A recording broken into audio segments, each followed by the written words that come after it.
नमस्कार दोस्तों, मैं मनोज शुक्ला स्वागत करता हूं आप सभी का डिस्कशन विद मनोज में। और ये हमारा डेली करंट अफेयर का एमसीक्यू है और ये 25 दिसंबर 2021 का है। तो चलिए स्टार्ट करते हैं इसको। और आप देख सकते हैं ये किस किस एग्जाम में आपके काम करेगा। UPPSC, UP PCS, MPPSC, MPSC, RPSC और जितने भी स्टेट पीसीएस एग्जाम होते हैं, पीएससी एग्जाम्स होते हैं, उन सब में आपकी ये हेल्प करेगा। ठीक है, चलिए आइए देखते हैं। तो आपको क्या करना है, सबसे पहले तो आपको इस वीडियो को पॉज करना है और खुद ही इसे सॉल्व करना है। पहला क्वेश्चन हमारा है, हाल ही में भारत के नागरिक उड्डयन मंत्रालय ने भारत के किस राज्य में 5 ड्रोन स्कूल खोलने की बात की है। ठीक है, आपको इसका आंसर बताना है और आपके सामने ये ऑप्शन है। क्वेश्चन ये है कि नागरिक, जो भारत का नागरिक उड्डयन मंत्रालय है, उसने 5 ड्रोन स्कूल बोला है कि वो खोलेंगे। तो वो किस राज्य में ये खोलने वाले हैं? 5 खुलेंगे साहब। तो गुजरात है, मध्य प्रदेश है, महाराष्ट्र है, असम है। ठीक है, तो होप सो आपने अपना आंसर कर लिया होगा। तो अब देखते हैं इसका आंसर क्या है। तो इसका आंसर है दोस्तों मध्य प्रदेश, है ना। बता देता हूँ आपको कहाँ से क्या हुआ है। देखिए क्या हुआ था अभी ग्वालियर में। ग्वालियर का हमारा जो कॉलेज है माधव, यानी MITS, Madhav institute of technology and science, जो कि ग्वालियर में है, वहाँ पर ये जो 3 है ना, 3 देख लो आप किस किस ने मिल करके ड्रोन समारोह किया था, ड्रोन मेला लगाया था, है ना। ड्रोन मेला लगाया था, आयोजन किया था। तो उसमें थे भारत सरकार के नागरिक उड्डयन मंत्रालय, मध्य प्रदेश सरकार उसमें थी, और हमारा फिक्की, फिक्की मतलब कि भारतीय वाणिज्य एवं उद्योग महासंघ, फिक्की। इन सब ने मिल करके MITS में संयुक्त रूप से ड्रोन का मेला लगवाया था। ठीक है, और अब देखिए हुआ क्या कि इसमें भाग कौन लेंगे? इसमें भाग लेंगे भाई जिन्होंने ड्रोन बनाया, जो ड्रोन की सेवाएं देते हैं, जो ड्रोन में रुचि रखते हैं। सारे स्टूडेंट थे, किसान थे, उसके उपयोग करता थे, सब थे वहाँ पर शामिल। ठीक है, तो इतने बड़े पैमाने पर ड्रोन का मेला लगाने वाला मध्य प्रदेश देश का पहला राज्य है। पहले तो आपको ये पता होना चाहिए। तो इस तरह की रुचि को देखते हुए, है ना, इस तरह के बड़े से आयोजन को देखते हुए नागरिक उड्डयन मंत्री ने घोषणा कर दी कि मध्य प्रदेश में 5 ड्रोन स्कूल खोले जाएंगे। तो याद रखिएगा, 5 ड्रोन स्कूल खोले जाएंगे। और इसके इस्तेमाल, ड्रोन तकनीक के इस्तेमाल को आगे बढ़ाने वाला मध्य प्रदेश देश का पहला राज्य है। इस तरह की चीज़ें आपको याद रखनी है, क्योंकि इस तरह के क्वेश्चन आपके बनते रहते हैं। आपको मालूम है कि पहला दूसरा पूछते हैं, तो आजकल पहला भी वो नहीं कि जो आप विविध में पढ़ते हैं वो हो गया। अब आजकल पहले इस तरह से हो गए जो नए चलते हैं, तो इन पर भी ध्यान देना है। चलिए अगला क्वेश्चन ध्यान से देखेंगे भाई। विश्व भारती विश्वविद्यालय, अब इसके संदर्भ में निम्नलिखित कथनों पर विचार करना है आपको। पहला है कथन ये है कि इसका गठन, देखिए ये एक विश्वविद्यालय आपको दिख रहा है ना, विश्व भारती विश्वविद्यालय। ठीक है, अभी ताज़ा ताज़ा क्यों है? क्योंकि मैं इसके बारे में बताने वाला हूँ आपको। इसका गठन 24 दिसंबर 1921 को रविंद्रनाथ टैगोर के द्वारा किया गया था। पहला पॉइंट, क्या मतलब कि इस डेट को हुआ और इन्होंने किया, क्या ये सही है? दूसरा, पश्चिम बंगाल सरकार के प्रयासों से, पश्चिम बंगाल, ध्यान से देखेंगे, इस प्रयासों से इसे यूनेस्को की विश्व धरोहर सूची में शामिल कराया जा सका है। कि मतलब क्या ये यूनेस्को की सूची में आ चुका है? आपको इन 2 कथनों पे विचार करना है कि इसको इस डेट में और इन्होंने बनाया, और दूसरा पश्चिम बंगाल ने इसे यूनेस्को की सूची में शामिल करवाया। तो अब पहले तो ये पता होना चाहिए कि विश्व भारती विश्वविद्यालय है कहाँ, क्या है, क्या मामला है। फिर इसके बाद इसका आंसर चुनना है कि केवल एक सही, केवल 2 सही है, एक और 2 दोनों सही है, या दोनों गलत है। ठीक है, तो चलिए मैं आपको बता देता हूँ इसका आंसर ए है, यानी कि सिर्फ पहला वाला सही है, यानी जिसमें कि ये कहा गया था कि किस डेट को बना, 24 दिसंबर 1921 को ये बना। ठीक है, और कहाँ बना है? पश्चिम बंगाल के शांति निकेतन में विश्व भारती विश्वविद्यालय। और जैसा कि कहा गया था, किसने बनाया है? गुरुदेव रविंद्रनाथ टैगोर द्वारा बनाया गया है। ठीक है, इन्होंने ही इसे बनाया है। अब इसके बाद थोड़ा सा मैं आपको बता देता हूँ। देखिए, श्री गुरुदेव हमारे रविन्द्रनाथ टैगोर जी के पिताजी महर्षि देवेंद्र नाथ टैगोर, इन्होंने 7 एकड़ ज़मीन ली थी शांति निकेतन में, और वहाँ पर 7 एकड़ ज़मीन में उन्होंने छोटा सा आश्रम शुरू किया था, है ना। मतलब आप कह सकते हो कि वो ज़मीन इनके पिताजी ने ली, वहाँ पर छोटा सा आश्रम शुरू किया। बाद में, है ना, 1901 में डेट आपको दिखाऊंगा मैं अभी आपको। 1901 में 5 विद्यार्थियों के साथ, 5 स्टूडेंट के साथ 1901 में रविन्द्रनाथ टैगोर जी ने इसको एक विद्यालय, एक विश्वविद्यालय बनाया। ठीक है, और आज इसमें 6000 से भी ज़्यादा स्टूडेंट पढ़ते हैं। ठीक है, और ये भी मैं आपको बता दूं कि 1921 में इसको जो है विश्वविद्यालय का दर्जा मिल गया था। ठीक है, और भी बताता हूँ आपको। तो यहाँ देखिए जरा, कब इन्होंने आश्रम बनाया था। तो महर्षि देवेंद्रनाथ टैगोर ने 1863 में 7 एकड़ ज़मीन पर, जहाँ क्या कहते हैं, आश्रम की शुरुआत की थी। ठीक है, और इन्हीं के बेटे रविन्द्रनाथ टैगोर, आप सभी जानते हैं, नोबल प्राइज़ मिला इन्हें। और शांति निकेतन वो जगह जो पश्चिम बंगाल में पड़ती है। ठीक है, तो आप समझ गए मेरी बात, तो मैं आपको क्या समझना चाह रहा था, है ना। और बस यही है। तो ये इंपॉर्टेंट क्यों है, क्योंकि अभी अभी आपने देखा 24 दिसंबर निकली है, और 24 दिसंबर को 1921 को ही इसकी तो नींव रखी गई थी। ठीक है, और जैसा कि मैंने आपको बताया 1905 में, बाकी कहानी आपसे मतलब नहीं है, आपको मतलब ही किसने बनाया और कब क्या हुआ। ठीक है, चलिए, तो इसका पहला कथन सही है। और अभी याद रखिए यूनेस्को की सूची में ये शामिल नहीं है, दूसरा ऑप्शन गलत है। हाँ, 30 मेंबर आए ज़रूर थे यूनेस्को के यहाँ पर जांच पड़ताल करने, देखने की क्या सब कुछ सुविधाएं वैसी हैं, तो हम इन्हें दे सकते हैं, यूनेस्को का सर्टिफाई कर सकते हैं, नहीं कर सकते हैं। तो अभी कुछ भी नहीं आया है, और 2 करोड़ के आसपास जो है इसको अनुदान राशि मिली है भारत सरकार की तरफ से अभी के लिए। ठीक है, तो अभी ये यूनेस्को की लिस्ट में शामिल नहीं है, अभी बात चल रही है। चलिए साहब, अगला क्वेश्चन देखते हैं। भाई बताना है कि सीआरपीएफ के संदर्भ, सीआरपीएफ आप सभी को मालूम है ना, सभी जानते हैं सीआरपीएफ के बारे में। तो इनके संदर्भ में आपको 3 कथन 4 कथन जो दिए गए, इन पे नज़र डालिए और बताइए कि कौन सा सही और कौन सा गलत। और पूछा क्या गया है, आपको असत्य कथन बताना है, कौन सा वाला गलत है। तो पहला, सीआरपीएफ का जो गठन है वो 1939 में क्राउन रिप्रेजेंटेटिव पुलिस यानी कि के नाम से हुआ था। यानी पहले सीआरपीएफ इनका नाम नहीं था, पहले 1939 में जब ये बना तो उसका नाम क्या था, क्राउन रिप्रेजेंटेटिव्स पुलिस। ठीक, फिर सेकंड ये पूछते हैं कि बता रहे हैं कि 1949 में सीआरपीएफ एक्ट पारित हुआ। भाई सीआरपीएफ एक्ट बना 1949, ठीक 10 साल बाद, है ना। और तब इसका नाम सीआरपीएफ पड़ा, मतलब पहले से रिप्रेजेंटेटिव कहते थे, क्राउन रिप्रेजेंटेटिव पुलिस, और 1949 में एक एक्ट बनाया, उस एक्ट के तहत इसका नाम बदल दिया गया और सीआरपीएफ कर दिया गया। समझ गए आप सभी, 10 साल बाद सीआरपीएफ नाम आ गया, पहले क्या नाम था, क्राउन रिप्रेजेंटेटिव पुलिस। और दूसरा, इसमें तीसरा ऑप्शन दिया गया कि 246 बटालियंस इसमें काम करती हैं।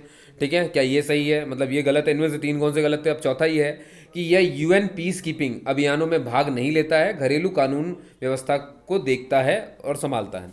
मतलब यूनाइटेड नेशन जो है सभी देशों के कुछ फोर्स को लेता है, और जहाँ पर हड़कंप मचा हुआ होता है ना, जहाँ पर भी हड़कंप मचा है तो वहाँ पर पूरी एक टीम भेजता है। ठीक है, तो क्या ऐसा है कि सीआरपीएफ सिर्फ भारत देश में रहती है, बाहर यूनाइटेड नेशन की मदद करने के लिए नहीं जाती है। ठीक है, तो आपको बता दूं कि ऊपर के तीन ऑप्शन सही हैं। इसका शुरुआत जो है 1939 में हुआ, क्राउन रिप्रेजेंटेटिव्स पुलिस के नाम से। 1949 में एक्ट लाया गया और तब इसका नाम सीआरपीएफ रख दिया गया, और वाकई में इसमें 246 बटालियंस काम करती हैं। और लास्ट वाला जो है यही असत्य है कि यूएन पीस कीपिंग फोर्स में नहीं जाता है। भाई बिल्कुल जाएगा, इतनी ट्रेंड बटालियन है, 246 बटालियन किस काम की है हमारी, करती हैं ये, सबकी मदद करते हैं। ठीक है, याद रखिएगा। और तो और ध्यान रखिए, सीआरपीएफ में अभी के अभी, अब आपको मालूम है ना, अमित शाह के साथ साथ कई सारे ऐसे लोग हैं जो वीवीआईपी हैं, जिन्हें Z+ सिक्योरिटी मिलती है। ठीक है, तो अब Z+ सिक्योरिटी हटा दी गई है, और सीआरपीएफ के कमांडोज, लेकिन सीआरपीएफ के भी मेल कमांडोज नहीं, फीमेल कमांडोज जो हैं, अमित शाह और जितने भी वीवीआईपी हैं उनके जैसे, सबको सिर्फ फीमेल कमांडो सीआरपीएफ की देंगे, और वो भी बिना हथियार के हर स्थिति को न्यूट्रलाइज कर लेंगी, चाहे जितना भी खतरनाक स्थिति क्यों ना हो, परिस्थिति क्यों ना हो, वो उसे न्यूट्रलाइज कर ही लेंगी। क्लियर होगी बात। तो चलिए ध्यान रखेंगे इस चीज़ को। मैंने क्या कहा आपको, तो सीआरपीएफ ने क्या किया, अपनी 32 महिला कमांडोज को बहुत ट्रेंड किया है, और अब यही वीवीआईपी की सिक्योरिटी में आपको दिखेंगी। ठीक है, दिल्ली में जिनकी भी सिक्योरिटी देनी है। तो क्लियर होगी बात। चलिए बहुत बढ़िया। अगला प्रश्न साहब, किस राज्य ने हाल ही में धर्म की स्वतंत्रता, देखो धर्म की स्वतंत्रता है ना, धर्म की स्वतंत्रता के अधिकार, भाई कि मैं अपना धर्म मान सकता हूं, उसका अधिकार का संरक्षण का विधेयक 2021 पारित कर दिया है। ठीक है, किस राज्य ने हाल ही में ऐसा काम किया है। ठीक है, आंध्र प्रदेश, असम, कर्नाटक, नागालैंड, कौन है। तो याद रखिएगा इसका आंसर है कर्नाटक। कर्नाटक के सरकार ने इस नियम को पारित कर दिया है भैया, धर्म के परिवर्तन पर रोक लगा दी है ना। अब कोई भी किसी का जोर ज़बरदस्ती से धर्म परिवर्तन नहीं कर सकता, क्योंकि अब ये कानून बन गया है। ठीक है, तो याद रखिएगा। बासवराव, आप सभी जानते हैं वहाँ के जो मुख्यमंत्री हैं बासवराव बोम्मई ने इसे संवैधानिक और विधि सम्मत करार देते हुए कहा है कि उद्देश्य, है ना, कि उद्देश्य क्या, इसका उद्देश्य क्या है इस कानून को लाने का, कि जो भी मतांतरण का मतलब धर्म परिवर्तन के खतरों से मुक्ति प्रदान करना, कि भाई अब आप चिंता मत करिए, आपका धर्म परिवर्तन कुछ भी नहीं होगा, तो इस खतरे से आप मुक्त रहिए। ठीक है, तो ये उन्होंने किया है, और ऐसा करने वाले अब टोटल 8 राज्य हो चुके हैं जिन्होंने ऐसा कानून बनाया है। ठीक है, कर्नाटक का अभी 2021 का बना हाल ही में, तो आपको याद रखना है कि किसने बनाया अभी हाल ही में। ठीक है, और इसमें बहुत सारे जो कहना चाहिए कि इन्होंने, अब भाई कानून बन जाता तो सजा होती है, तो 3 से 5 साल की सज़ा नॉर्मल है।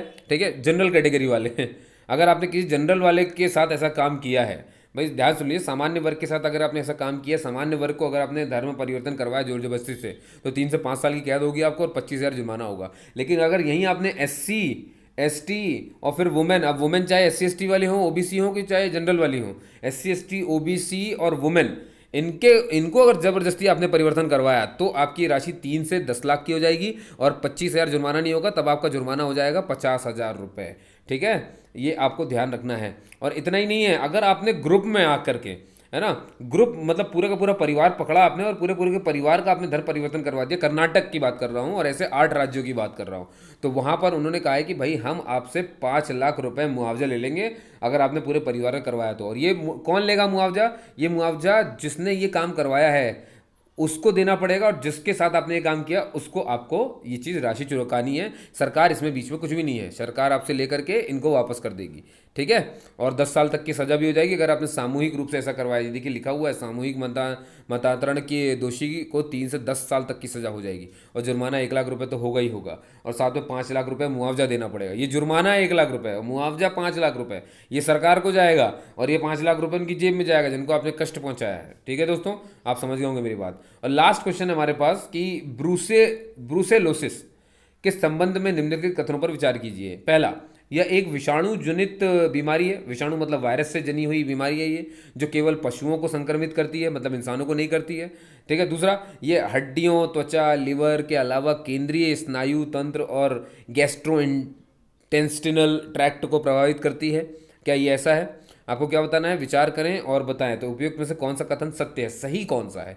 ठीक है, केवल एक, केवल दो, एक और दो दोनों, या ना तो एक और ना ही दो। तो आपने अपना आंसर कर लिया होगा, उम्मीद करता हूँ, रोक करके इसे।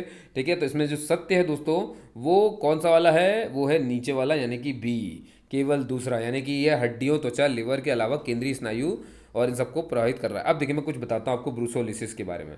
ठीक है, ब्रूसोलिसिस कहाँ फैल रहा है? अभी आपने पढ़ा था ना, शांति निकेतन पश्चिम बंगाल, बस वहीं पे है। ठीक है, ओमिक्रॉन के वेरिएंट के खतरे के बीच, मतलब ओमिक्रॉन चल रहा है अपना अलग, और ये ब्रूसेलोसिस जो है इसके मामले सुनने में बहुत आ रहे हैं। लेकिन ब्रूसेलोसिस के मामले किस में सुनने में आ रहे हैं? और दूसरी बात ये ध्यान रखिए, ये बैक्टीरिया से फैल रही बीमारी है, वायरस से फैल रही बीमारी नहीं है। और किस में पाई जा रही है? मवेशियों में, सुअरों में, बकरियों में, कुत्तों में, भेड़ों में संक्रमित कर रहा है इनको। ठीक है, और इसका और भी नाम है, इसका नाम लहरदार बुखार भी रखा गया है, इसका नाम भूमध्य सागरीय बुखार भी रखा गया है, माल्टा ज्वर के नाम से भी जाना जा रहा है ये। ठीक है, इनको फैल रहा है। ठीक है, और अभी ये ध्यान रखिए कि ये जो है किसमें? पशुओं के बीच में है। ठीक है ना, ब्रुसेला नामक जीवाणु से होता है, ये एक जीवाणु का नाम है। इंसानों में यह बीमारी आमतौर पर तभी होती है जब वे किसके क्लोज होंगे? भाई पशुओं में है ना, जब आप पशुओं के क्लोज होगे तो आपको ये हो सकती है। ठीक है, बाकी आपको अगर आप उनसे दूर हो तो नहीं हो सकते। तो मतलब ये बहुत फैला हुआ है जानवरों में वहाँ पे पश्चिम बंगाल में। तो भाई अभी देखिए पश्चिम बंगाल में ही है, क्या पता यहाँ पर भी हो, बाद में मालूम चले, इसलिए रिस्क मत लीजिएगा, बिल्कुल दूर रहिए अभी अब क्या करेंगे आप, है ना। और अगर आपके पास हैं जानवर, आपने पाले हैं, तो उनको थोड़ा सेफ रखिए, सैनिटाइज उनको भी कीजिए, खुद को भी कीजिए। खैर जो भी है, तो आज के लिए सिर्फ इतना ही सेशन में, फिर मिलेंगे अपन कल के लिए 26 दिसंबर के करंट अफेयर के क्वेश्चंस के साथ। तो आपको कैसा लगा वीडियो आप मुझे बता सकते हो, और चाहे तो इसे शेयर करिए और चैनल को सब्सक्राइब करिए। तब तक के लिए जय हिंद क्लास।